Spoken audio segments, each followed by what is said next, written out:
Ya, Assalamualaikum warahmatullahi wabarakatuh. Selamat siang, apa kabar Bapak Ibu semuanya warga Lamper Kidul Semarang dan sekitarnya dan tentu saja para pemirsa di rumah. Senang sekali siang hari ini saya Septulandari bisa kembali menyapa Bapak Ibu semua dalam program Dialog Khusus Media Tradisional Nguri-Nguri Kebudayaan Jawa Tengah yang diselenggarakan oleh DPRD Provinsi Jawa Tengah. Baik, tadi kita sudah saksikan sebelum dialog penampilan tari gambyong ya, yang ditampilkan oleh Sanggar Greget kalau nggak salah tadi ya, luar biasa sekali. Karena kita sepakat bahwa memang kesenian tradisional di Jawa Tengah ini luar biasa banyaknya. Salah satunya tadi yang sudah ditampilkan, kemudian juga nanti masih akan ada penampilan lain ya, seperti jatilan dan lain sebagainya. Tapi kita juga tahu bahwa sekarang ini kondisi kesenian tradisional di tengah modernisasi yang luar biasa di segala aspek kehidupan gitu, perkembangan teknologi yang juga luar biasa. Kesenian tradisional ini mengalami tantangan tentu saja. Nah, seperti apa sih sebenarnya tantangan yang dihadapi oleh para pelaku seni, kemudian kesenian tradisional itu sendiri, dan bagaimana juga kemudian dari pemerintah dalam hal ini dari DPRD Provinsi Jawa Tengah ikut mendorong agar kesenian tradisional ini tetap eksis, tetap dicintai masyarakat dan bisa menjadi salah satu fungsi untuk sosialisasi pembangunan misalnya seperti itu. Kita akan membahasnya bersama dengan narasumber yang sudah hadir bersama saya siang hari ini. Yang pertama saya sapa dulu Mas Daniel Hakiki. Selamat siang Mas Daniel. Oke, Mas Daniel terima kasih. Mas Daniel ini adalah Ketua Forum Komunikasi Media Tradisional atau FK Metra Provinsi Jawa Tengah. Sekali lagi terima kasih sudah hadir bersama kami. Kemudian yang berikutnya, anggota Komisi D DPRD Provinsi Jawa Tengah, Bapak Dani Budi Cahyono atau Mas Dani BT biasa kita panggil. Selamat siang Mas Dani. Selamat siang. Oke, baik. Terima kasih juga sudah hadir siang hari ini. Dan narasumber yang terakhir ada Mas Teguh Hadi Praitno, Ketua Pusat Kajian Media dan Kebudayaan. Selamat siang Mas Teguh. Selamat siang seluruh warga Lamber Kidul, pemirsa televisi dan pendengar radio. Oke. Cuacanya sangat cerah, ya. secerah hati kita ini. Oke. Oke, terima kasih narasumber-narasumber yang sudah meluangkan waktunya siang hari ini untuk berdiskusi mengenai kesenian tradisional. Saya langsung ke Mas Daniel aja dulu nih Mas Daniel. Mas Daniel nih, kalau ngomongin kesenian tradisional, ini kan tadi salah satunya tari gambyong gitu ya yang tadi kita saksikan bersama. Sebenarnya ini tari gambyong ini kan bisa disaksikan di mana di Jawa Tengah ya, karena kan banyak sekali kesenian. Kondisi dan tantangannya tentu saja berbeda-beda ya kan di tiap daerah gitu. Kalau Mas Daniel ini kan kemana-mana nih, nggak cuma di Semarang aja karena dari FK Metra Jawa Tengah. Seperti apa sih kalau Mas Daniel melihatnya kondisi kesenian tradisional juga tantangan yang dihadapi sekarang ini seperti apa Mas? Ya, matur suwun. Jadi kalau kita ngomong kesenian tradisional sebenarnya kita tidak bisa misalnya ngomong seperti juga ke kesenian-kesenian yang lain. Jadi kesenian tradisional ini, kalau saya punya kalimat, kesenian tradisional adalah penyampai nilai-nilai budaya bangsa. Maka tentu kesenian tradisional tidak bisa dipandang seperti juga kesenian-kesenian yang bukan menjadi bagian dari hasil dari kebudayaan kita. Tentu harus ada keberpihakan dalam kaitan itu. Untuk apa? Untuk tentu saja untuk membangun identitas diri setiap warga negara. Jadi tentu kalau ngomong kesenian tradisional halus tarinya ke sana. Nah, kemudian hari ini memang banyak orang mengatakan bahwa selalu kalau ngomong kesenian tradisional selalu ada kata yang kemudian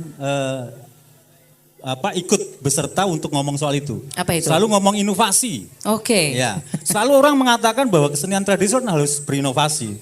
Kalau saya mengatakan bahwa ketika orang mengatakan inovasi itu menunjukkan tidak kepercayaan diri. Nah, artinya bahwa apakah betul bahwa kesenian itu sudah tidak bisa diterima oleh masyarakat? Jadi kalau menurut saya tidak. Dari proses berbagai macam perjalanan di Jawa Tengah yang memang memiliki potensi kesenian tradisional luar biasa, banyak sekali sebenarnya penggemarnya. Banyak proses-proses kejadian. Misalnya di Brebes misalnya. Di Brebes itu ada kesenian sintren. Sintren itu kesenian tradisional. Dia ada anak perawan. Dia belum macak apa-apa begitu. Belum pakai baju tradisional. Kemudian nanti dia diputar-putar sambil menari-nari lalu dimasukkan ke kurungan beserta baju dan segala hal perniknya. Nanti ada semacam dukun atau pawang atau apapun gitu yang menari-nari melingkarinya. Setelah nanti dibuka, itu nanti perempuan perempuan itu sudah memakai baju komplet, padahal dia diikat tangannya gitu. Nah, tetapi pada proses pengembangannya, sintren itu dimasuki dengan kesenian-kesenian kekinian, solo organ itu. Oke. Jadi, Ya, ya. nah yang terjadi adalah ketika sintren dimainkan, penonton penuh melihat, menunggu proses di kurungan itu dimainkanlah solo organ. Penonton lari, penonton kemana-mana, ada yang makan, ada yang mana, ada yang beli dan sebagainya. Tetapi begitu masuk lagi ke sintren, kurungan itu mau dibuka, mereka semua kumpul. Mereka semua penasaran bahwa apa yang terjadi. Nah, sebenarnya melihat itu, maksud saya bahwa sebenarnya masyarakat kita ini masih sangat penasaran dengan kesenian-kesenian tradisional. Artinya bahwa kalau secara di satu panggung saja dibandingkan bahwa ketika sintren main dan kemudian solo organ main, itu penontonnya banyak yang sintren gitu loh. Karena masih penasaran gitu. Mereka bisa pakai logika gitu ya. Oh, itu mungkin ditali, kasih kesempatan, kemudian pakai baju meskipun tangannya ditali dan lain-lain. Tetapi ada hal-hal yang mereka sampai hari ini masih penasaran dalam proses-proses itu. Jadilan misalnya. Sekarang mulai rame-rame misalnya jadilah orang itu dadi.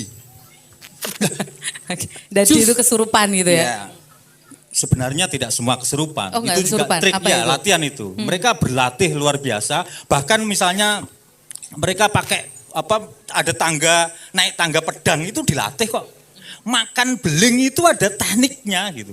Maka mereka memakai misalnya baskom yang ada kembang dan air itu untuk kemu. Gitu. Itu adalah proses-proses sebenarnya adalah menjadi bagian dari proses kesenian tradisional kita. Kalau toh di sana itu ada soal dadi itu sebenarnya tidak banyak dan itu menjadi bagian dari kebudayaan kita gitu.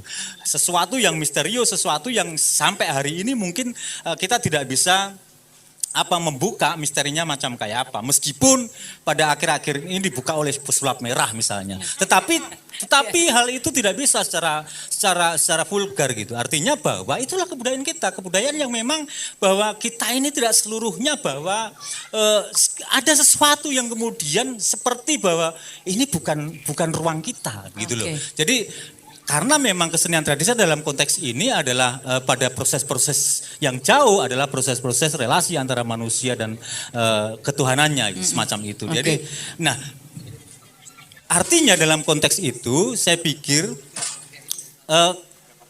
kesenian tradisional masih memiliki ruangnya dan negara harus berpihak karena ngomong soal identitas. Ngomong soal jati diri, maka menghadapi kesenian tradisional harus di-push. Iya. Karena menjadi bagian dari warna kita. Siapa diri kita itu dalam kesenian tradisional. Seperti kalimat yang saya tadi. Nah, hari ini media tradisional yang dilakukan oleh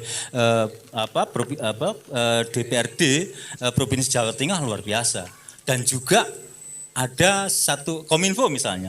Kominfo membuat forum komunikasi media tradisional. Bagaimana memanfaatkan kesenian tradisional sebagai ruang sosialisasi. Sosialisasi apa saja?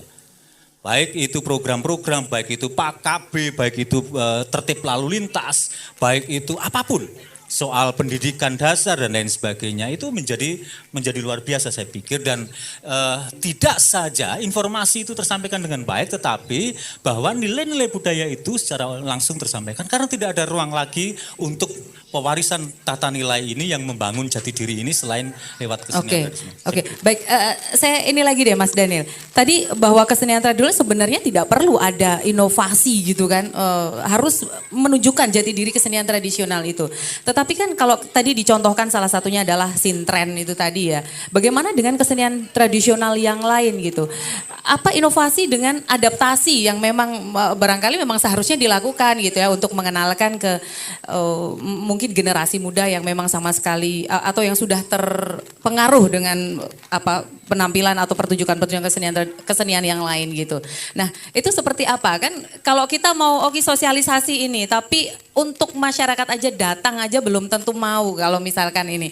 Nah kan harus ada yang nonton dulu kan, berarti kan seperti itu. Nah ini seperti apa gitu dengan inovasi kemudian adaptasi dan dari DPRD sendiri seperti apa nanti kemudian membantu mendorong ini. Tidak hanya sekedar pertunjukan, tetapi memang maksud dari kesenian tradisional itu tersampaikan. Tapi kita harus break terlebih dahulu, nanti dijawab setelah komersial break berikut ini. Pemirsa tetap bersama kami dalam dialog khusus.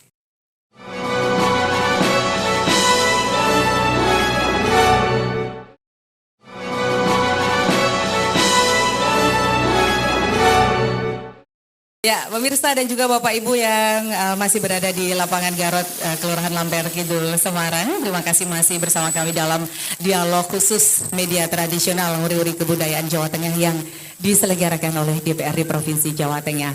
Baik, langsung saja tadi terkait pertanyaan yang saya ajukan sebelum kita break tadi, Mas Daniel. Singkat saja jawabannya, bagaimana gitu? Kalau kita nggak adaptasi, orang nggak mau datang, gimana nanti fungsi penyampaian nilai-nilai itu akan tersampaikan ke masyarakat gitu? Ya, apakah tidak boleh inovasi? Boleh dan harus. Tetapi inovasi itu datangnya belakangan. Jadi hadirkan dulu kesenian tradisional itu, apa adanya. Seperti yang kemudian yang sudah berkembang di masyarakat. Itu dulu. Kalau kemudian memang tidak diterima atau bagaimanapun ada inovasi, silakan. Tetapi inovasi tidak hadir di depan. Oke. Karena selalu saja, saya selalu mendengar kalau ngomong birokrat siapapun yang ngomong, selalu pertama kali yang inovasi di depan itu menunjukkan ketakutan, itu menunjukkan ketidakpercayaan diri mereka menghadirkan kesenian tradisional. Nah, apa yang kemudian harus dilakukan adalah memberikan ruang mereka hadir di masyarakat. Itu saja. Baik. Kalau ruang itu dihadirkan di masyarakat, misalnya begini, maka masyarakat akan menilai, akan mengenalnya. Kalau mereka mengenal, ada kemungkinan mereka kemudian akan membutuhkannya. Tetapi kalau mereka tidak hadir, tidak dikenalkan, maka jangan heran kalau kemudian anak-anak muda itu tidak paham gitu loh. Oke, baik. Jadi ke sana. Jadi mohon maaf, Mbak, jadi memang kalau ngomong kesenian tradisional karena berkaitan dengan identitas bangsa ini, maka tidak bisa memang perlu panjang gitu. Iya. Gak bisa singkat gini ya. Jadi kita ini tataran yang permukaan-permukaan aja. Nah ini kan butuh ruang gitu ya. Inovasi boleh tapi yang murni itu harus ditampilkan dulu, dikenalkan terlebih dahulu. Nah kalau dari DPRD Jawa Tengah sendiri nih Mas Dani BT nih, bagaimana ini komitmennya dari DPRD sendiri untuk bahwa kesenian tradisional ini memang harus selalu ada dalam ruang-ruang di masyarakat. Bagaimana dari DPRD sendiri? Betul. Menarik ya yang dikatakan Mas Daniel tadi ya. Kalau hari-hari terakhir ini kita disuguhi di media massa, baik di media konvensional maupun yang ini ya, yang media sosial gitu. Itu ada pertunjukan tentang seperti sampaikan Mas Daniel tadi, pesulap merah gitu, yang mencoba mengungkap trik-trik dari dukun-dukun gitu ya. Nah, kalau yang sepanjang saya ketahui itu kan yang satu fungsinya itu mengelabui orang lain, yang satu itu menghibur katanya pesulap itu. Nah ini ada satu fungsi lagi yang disampaikan Mas Daniel yang saya pikir itu keren gitu di atas semuanya gitu. Ya itu menyampaikan nilai-nilai gitu, nilai-nilai identitas bangsa. Nah ini kan bagus sekali gitu. Saya bahkan baru tercerahkan di sini ketika duduk sama. Padahal kalau harus sering duduk nih sama Mas Daniel. Saya dulu dikira kembar nih, Mbak. Oke. Sama-sama ikut Mas Kirno waktu itu. Nah itu keren banget lah. Maksudnya bisa ada fungsi itu gitu. Nah padahal bukan kali ini saja saya mengadakan kegiatan seperti ini sebagai anggota DPRD ya. Kalau dulu saya gelandangan gitu ya, sekarang mungkin pengambil kebijakan gitu. Dulu pernah tahun lalu itu wayangan juga dengan Mas Daniel. Mas Daniel nggak ngomong kayak gitu. Yang tahun ini nanti dengan temannya Mas Fajar itu, Mas Tri Subekso. Nanti mudah-mudahan Mas Tri ini punya pemahaman yang sama juga terhadap yang disampaikan oleh Mas Daniel tadi gitu. Bahwa ini penting gitu untuk menyampaikan nilai. Nah hari ini itu kan ada generasi muda kita tuh bingung gitu, disoriented gitu, punya orientasi yang susah gitu. Karena yang disuguhkan ke mereka itu banyak sekali. Bukannya tidak ada ruang untuk media tradisional, tapi juga tersedia ruang-ruang lain yang tidak kalah banyak. Hari ini misalnya istri saya itu lebih seneng nonton drama Korea daripada yang lain-lain. Sampai saya itu berusaha mengimbangi gitu. Maksudnya berusaha ngikuti biar kalau ngomong itu enggak ngikutin kaku, nonton gitu. drakor juga. Gitu, sampai kayak gitu. Nah akhirnya kan repot gitu yang seperti itu. Nah cuman memang kalau komitmen kita sebagai organisasi milik masyarakat ya di PRD ini, kita siap Mbak. Setiap anggota yang 120 orang itu sebenarnya dibekali itu. Cuman tinggal memanfaatkannya itu secara guyon, maksudnya tidak serius atau serius. Gitu kan ada yang sekedar melakukan, hanya menggugurkan kewajiban gitu. Tapi kalau saya berpikir ya harusnya nggak seperti itu, karena memang ada krisis di sini gitu. Ada tantangan. Nah ini Mbak Rini ini termasuk yang serius Mbak kita. Oke. Yang Jadi, ikut salah satu masyarakat gitu ya yang tanggapan ikut. di Lampir Kidul ini termasuk yang serius dibanding yang lalu-lalu gitu. Yang lalu-lalu saya pernah itu di dalam ruangan, kemudian tamu undangan hanya beberapa orang dan lain sebagainya. Sekedar acara itu ada dan disiarkan gitu. Padahal kan ini interaksi langsung itu juga tidak kalah penting. Penting ya itu. Gitu. Oke, baik. Jadi kalau dari DPRD memang ini juga salah satu wujud atau komitmennya juga ya untuk memberi ruang ke masyarakat, pelaku seni dan juga kesenian tradisional untuk tetap eksis gitu. Oke, baik saya lanjut ke Mas Teguh nih, Mas Teguh. Saya mengulang sedikit nih tadi apa yang disampaikan Mas Daniel gitu terkait dengan inovasi dan juga adaptasi. Boleh, tapi kesenian tradisional ini memang harus sudah ada ruangnya dulu. Pilihannya juga sekarang banyak gitu ya. Medianya nggak cuman, kalau dulu barangkali media-media mainstream aja, tapi sekarang media sosial luar biasa gitu. Nah kalau dari Mas Teguh sendiri nih, dari dilihat kebudayaan dan juga medianya ini. Inovasinya apakah kalau inovasi di bidang medianya atau inovasi seperti apa yang perlu dilakukan gitu kalau untuk kesenian tradisional? Terima kasih Mbak Septi. Pertama adalah bahwa negara ini sudah sungguh-sungguh, sudah ada undang-undang tentang pemajuan kebudayaan. Itu bisa dilihat semuanya, bagaimana kesenian, kebudayaan itu bukan hanya sekedar lip service, tapi memang itu bagian dari kewajiban.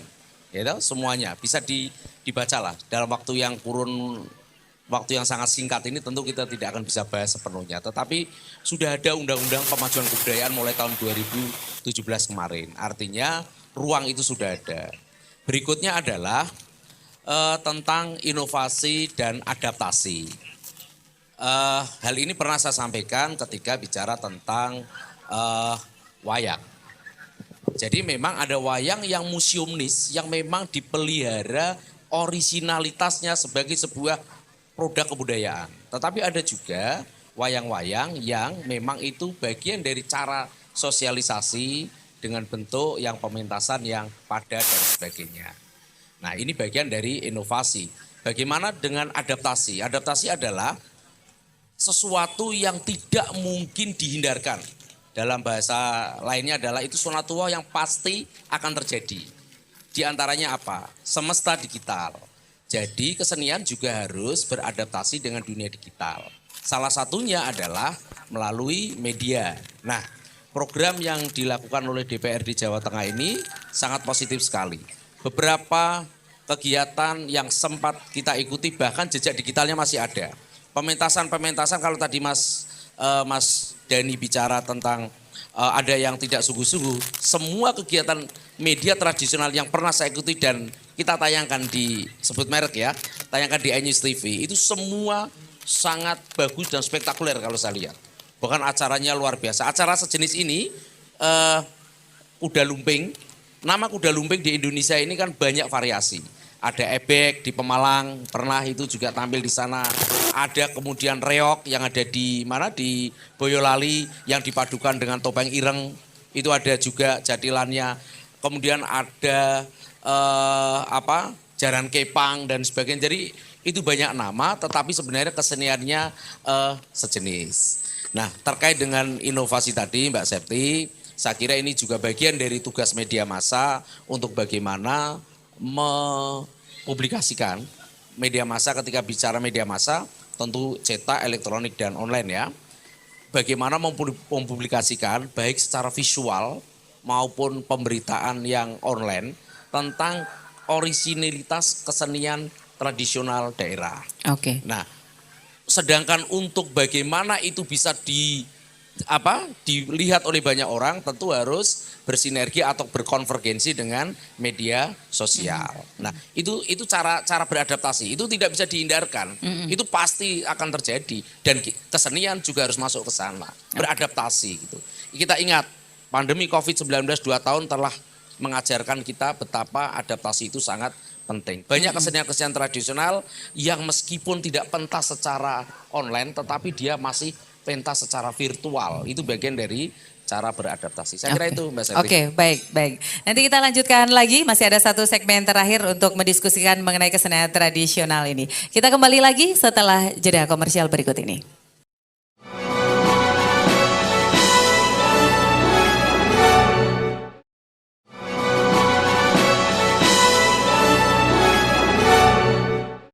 Ya, baik pemirsa, masih bersama kami dalam dialog khusus media tradisional yang diselenggarakan oleh DPRD Provinsi Jawa Tengah.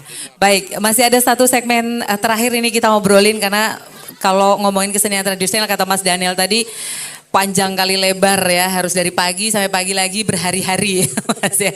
Oke, Mas Daniel ini tadi mengenai bagaimana adaptasi inovasi yang dijelaskan oleh Mas Teguh itu memang harus dilakukan salah satunya dalam pemanfaatan media teknologi gitu. Nah, tapi apakah dengan kesenian tradisional, dengan pertunjukan-pertunjukan baik secara live seperti ini atau juga menggunakan media, itu sebenarnya cukup untuk bagaimana kita bisa nguri-uri kebudayaan atau kesenian tradisional? Atau harus lebih dari itu sebenarnya? Ya, 2 tahun ini ketika pandemi, FK Mitra kan punya kegiatan yang namanya Festival Pertunjukan Rakyat. Nah, ketika pandemi kami memakai media sosial, jadi audiovisual untuk kemudian melakukan proses itu. Artinya sebenarnya memang adaptasi itu penting. Tetapi adaptasi dalam konteks bagaimana dia mampu menyesuaikan dengan kondisi kekinian semacam itu. Nah, akan tetapi jangan sampai bahwa inovasi dalam menari misalnya, narinya harus di dadine gaeneng gitu. Misalnya kayak gitu-gitu yang saya maksud. Oke. Jadi Ya. agar apa? Agar bahwa kemudian kesenian itu memang hadir, kesenian tradisional kita itu hadir dari kebudayaan kita gitu loh. Kalau kemudian inovasi itu di depan, maka yang terjadi akan bisa salah pengertian. Kesenian dari negeri yang entah berantah itu kemudian dimasukkan menjadi kesenian bagian dari identitas mereka itu. Ya, ini yang salah, gitu loh maksud saya begitu. Sehingga bukan bagaimana memanfaatkan media. Kalau itu ya, hari ini sebenarnya ruangnya terbuka. Ketika pandemi, saya jadi tahu dari berbagai macam di Indonesia ini, saya punya grup di Facebook FK Mitra. Itu banyak kiriman-kiriman ketoprak-ketoprak bukan saja dari Jawa, dari Kalimantan, dari mana. Jadi di mana orang Jawa itu transmigran ke sana. Artinya ketoprak juga hidup. Nah, kesenian tradisional memasuki ruang-ruang media sosial dengan memanfaatkan kemajuan teknologi. Iya, dalam kaitan itu pasti harus. Gitu ya. Termasuk juga sebenarnya dalam konteks dalam tubuh kesenian itu sendiri. Bukan saja media yang dipakai, tetapi bagaimana berkesenian, bagaimana menari, bagaimana kostumnya dan lain sebagainya. Tetapi itu bukan, inovasi itu jangan sebagai ide dasar awal. Iya, betul. Agar apa? Agar inovasi itu tidak salah. Karena inovasi itu adalah bagaimana apa yang ada itu kemudian dikreasi sedemikian rupa sehingga akarnya jelas. Kalau inovasi itu tidak berakar, itu bukan inovasi, tapi menjadi kesenian yang berbeda. Dan itu banyak contohnya. Misalnya topeng ireng misalnya. Topeng ireng yang ini adalah kalau kita pahami sekilas, itu kan apa ono kayak gitu. Itu Dayak itu, onone Indian sana gitu. Itu kan kesenian baru gitu. Lah, kayak gitu-gitu maksudnya. Tetapi topeng ireng itu ketika memahaminya inovasi, maka topeng ireng itu kemudian merasuki semuanya. Kesenian-kesenian tradisional Jawa Tengah yang baris berbaris, baik itu Kubro Seswo, baik itu Jadilan, baik itu Ndayaan, baik itu yang lain-lain, itu kemudian mereka bergerak seperti itu. Sekarang misalnya ada gerakan baru, Mas Teguh, Mas BT, dan Ibu Di Cahyono, misalnya di Temanggung misalnya, atau di Kendal misalnya, Jadilan tiba-tiba memunculkan leak, leak kan dari Bali gitu. Tidak ada kemudian akar itu di kita di Jawa Tengah begitu. Nah, kayak gitu-gitu maksud saya. Inovasi tidak apa-apa, silakan saja. Tetapi inovasi itu harus punya akar. Maka inovasi harus datang kemudian, bukan datang pertama.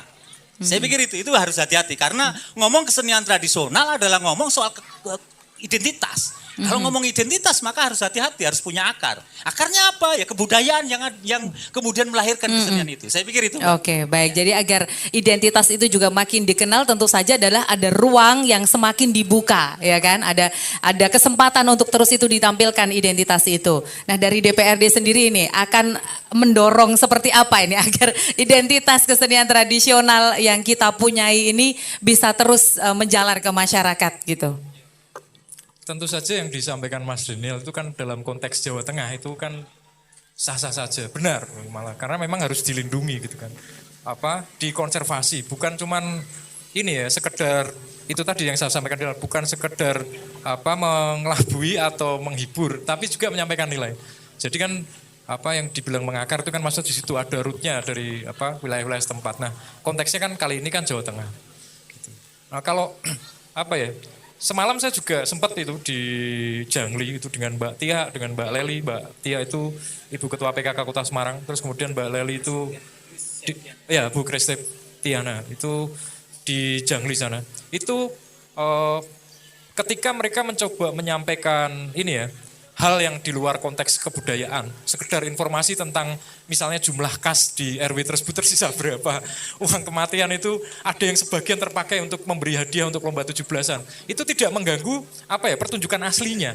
Tapi kemudian yang menyampaikan itu adalah Punokawa. Nah itu kan masih bisa dimaklumi. Kan aneh kalau itu cerita wayang kemudian tokoh wayang itu ngomongin kas RW itu kan agak aneh. Tapi kan kalau Punokawan itu kan memang ruangnya gitu. Okay. Untuk menyampaikan seperti itu. Itu menarik gitu, saya pikir itu kecerdasan masyarakat lah untuk bisa mulai itu. Sebenarnya secara utuh kalau dibilang Mas Daniel tadi tubuh kesenian itu sendiri memang ada ruang-ruang yang isinya memang itu di situ memang memang dibebaskan gitu. Untuk yang seperti itu gitu. Ada goro-goro kalau di wayang dan lain sebagainya. Nah itu sih kalau dari kami. Kita sih mendorong memang tetap harus ciri Jawa Tengahnya itu hidup. Jadi inovasi itu jangan membunuh gitu. Membunuh identitas gitu, menghilangkan identitas gitu, yang aslinya. Begitu Mbak Septi kalau Oke, jadi kalau DPRD tetap akan terus mendorong ya, memberi peluang untuk teman-teman kesenian ini ya. Siap. Oke, ini sudah dijanjikan ya ke masyarakat Lamper Kidul ini ya. Nanti tinggal ditagih ini bagaimana Mas Dani ini akan ikut mendorong lah pemerintah provinsi untuk membantu kesenian tradisional dan pelaku seni gitu. Nah kalau dari Mas Teguh nih, Mas Teguh gimana ini Mas? Iya, kalau tadi bicara apakah ini cukup, ya tentu jawabnya pasti tidak cukup. Okay. Gitu. Tapi setidak-tidaknya apa yang dilakukan oleh Mas Dani melalui DPRD Jawa Tengah ini telah mendorong hidupnya ekosistem kesenian. Karena kalau bicara ekosistem kesenian tentu tidak bisa lepas dari ekonomi kan. Dengan pementasan ini bukan hanya kesenian saja yang tumbuh, terpelihara, tetapi ekonomi juga bergerak. Tinggal volumenya saja Mas Dani ditambah ya. Jadi barangkali hari ini Kuda Lumping, mungkin yang ke depan bisa Gambang Semarang. Kita rindu nih, lama tidak mendengar Gambang Semarang. Itu saja mungkin dari saya. Oke, baik. Jadi volumenya aja yang ditambah gitu ya, volumenya ditambah. Gimana nih kira-kira? Kan harus langsung saya konfirmasi dulu kan. Kira-kira gimana kalau volumenya ditambah Mas? Ini sekarang ini ya sudah memberi peluang lah ya, membuka ekosistem kesenian ini tetap hadir di masyarakat. Tapi nggak cukup katanya kalau Mas. Kalau dari DPR kan selain diberi yang seperti ini kan program. Jadi semua dapat, tapi kita juga bisa mengalokasikan secara pribadi melalui aspirasi. Jadi kalau kenapa tidak muncul misalnya Gambang Semarang Lah memang ketika kita reses, aspirasi yang diminta itu jalan. Ya kita kasihnya jalan. Aspirasi yang diminta itu infrastruktur gitu ya. Silakan, kita kasih silakan. Tapi kalau ada permintaan Gambang Semarang, ini berarti harus dari Mas Teguh ini yang minta supaya nanti keluar juga aspirasi Gambang Semarang. Seperti itu, Mbak. Oke, ya jadi barangkali ini nanti dari masyarakat atau pelaku seni atau dari FK Metra juga ini kan yang banyak nih teman-teman seni untuk mengajukan itu ya. Gimana nih sejauh ini seperti apa sih Mas Daniel? Ya, Kota Semarang ini kan berbeda ya, artinya kota yang kota metropolitan lah ya. Kota yang tumbuh menjadi kota metropolitan. Jadi memang kemudian apalagi kalau kita melihat kebudayaan, artinya landasan kebudayaan di kota ini, ya landasannya adalah keberagaman tadi gitu. Jadi sehingga kalau kemudian apakah kemudian masyarakat sini, masyarakat kota Semarang ini yang memang heterogen karena hadir dari berbagai macam kebudayaan, maka memang kebudayaannya sangat akulturasi, sangat heterogen juga gitu ya. Jadi apa ya? Berbeda kalau misalnya di Kabupaten Semarang ya. Kabupaten Semarang itu karena masyarakatnya memang masyarakat yang pola hidupnya bercocok tanam, kesenian tradisionalnya luar biasa jenisnya. Sehingga gagasan-gagasan program kesenian, program kegiatan kesenian untuk menunjang kesenian tradisional hadir melalui Musrenbang. Itu yang kemudian menjadi yang baik itu legislatif maupun eksekutif nggak bisa mencoretnya gitu loh. Tetapi kalau di kota ini memang butuh sesuatu yang tentu ada di sini, ada ketua dewan kesenian tuh yang hadir. Mestinya Musrenbang menjadi ruang secara prosedural yang untuk kemudian dijadikan ruang untuk gagasan itu, mengusulkan bahwa ada, kalau kemudian kita berharap dari masyarakat secara luas, karena masyarakat kota Semarang ini kan masyarakat yang tidak apa ya, kebutuhannya soal bagaimana kesenian tradisional akan berbeda dengan masyarakat yang kemudian memiliki penghidupan dengan bercocok tanam, itu berbeda. Sehingga penting memang ada satu usulan yang agak apa ya, diambil alih, misalnya munculnya Dewan Kesenian itu yang memiliki kewajiban sebenarnya untuk mengusulkan program-program itu. Kalau secara natural saya pikir agak kesulitan karena memang kota ini tidak kemudian berangkat dari kota yang memang penghidupannya bercocok tanam, tapi lebih pada niaga bisnis ya. Ya, jadi saya pikir itu. Jadi dari diskusi ini sudah muncul usulan ini ya sebenarnya ya. Setelah ini ada tindak lanjutnya aja gitu kan. Oke, baik, karena kalau di Semarang ini kan kita memang sulit ya. Di mana dan kapan yang secara rutin gitu kita bisa menyaksikan kesenian-kesenian tradisional. Tari Gambyong aja, ruangnya aja terbatas di acara-acara tertentu, bahkan perkawinan aja mungkin udah jarang juga gitu kan. Sekarang serba modern, di acara-acara tertentu juga sudah jarang gitu ya. Jadi mudah-mudahan memang kesenian tradisionalnya tidak hanya menjadi anak tiri lagi gitu. Dalam arti enggak cuman infrastruktur ya, infrastruktur sangat penting, tapi kesenian dan lain sebagainya ini juga perlu diperhatikan. Kira-kira seperti itu. Terima kasih Mas Daniel, terima kasih Mas Dani BT, terima kasih juga Mas Teguh. Karena waktu kita terbatas, kita harus akhiri diskusi ini. Dan Bapak Ibu semuanya yang ada di sini, terima kasih atas perhatiannya. Tentu saja juga pemirsa di rumah. Saya Septulandari beserta kerabat kerja yang bertugas undur diri. Mudah-mudahan informasi yang kita sampaikan ini bermanfaat. Selamat siang. Wassalamualaikum warahmatullahi wabarakatuh.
hết ya yo ya ya ê à ê à ê ê ê ê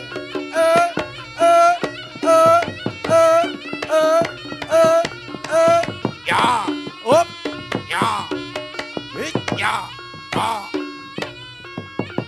ya ya ya ya ya ya yeah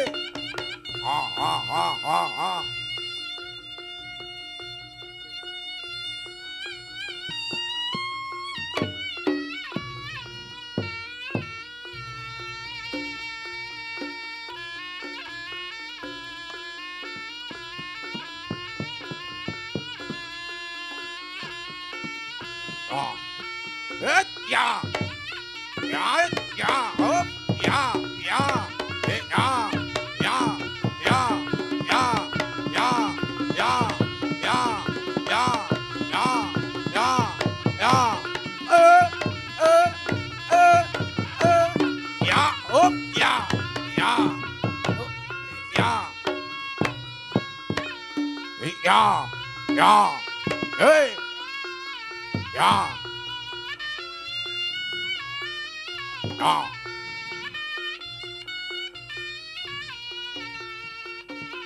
ya ya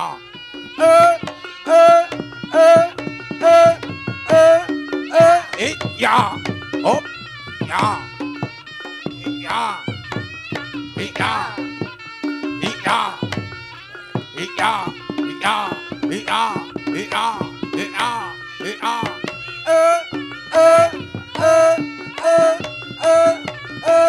ya ốp ya ấy ya à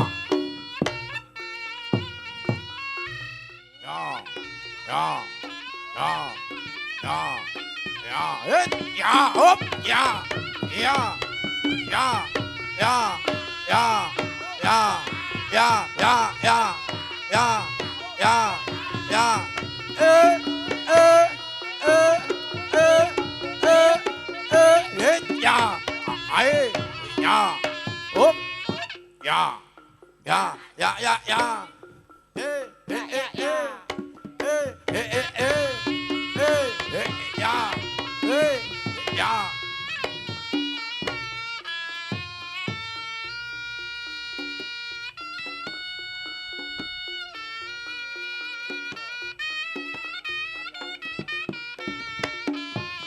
ấy ya ya hết ya ấy ya à ê ê ê ê ê ê ê ê ê ê à à ya à à à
Ya, ya, ya, ya.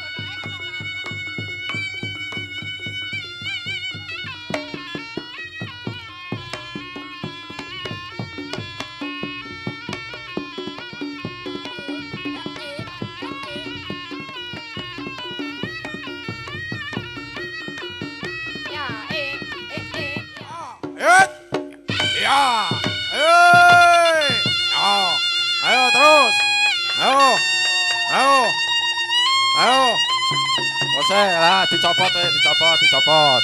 Wes, gorene, ayo. Terus. Ayo, ambil terus. Oh.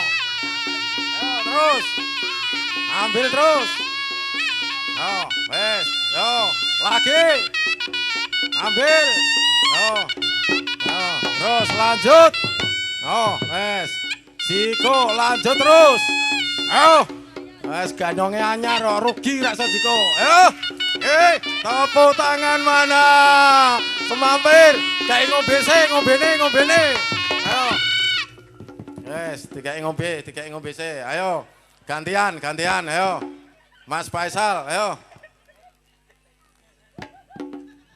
Ayo, salim dulu. Terima kasih Mbak Rini, terima kasih. Ya, terima kasih semuanya. Lanjut dukung terus.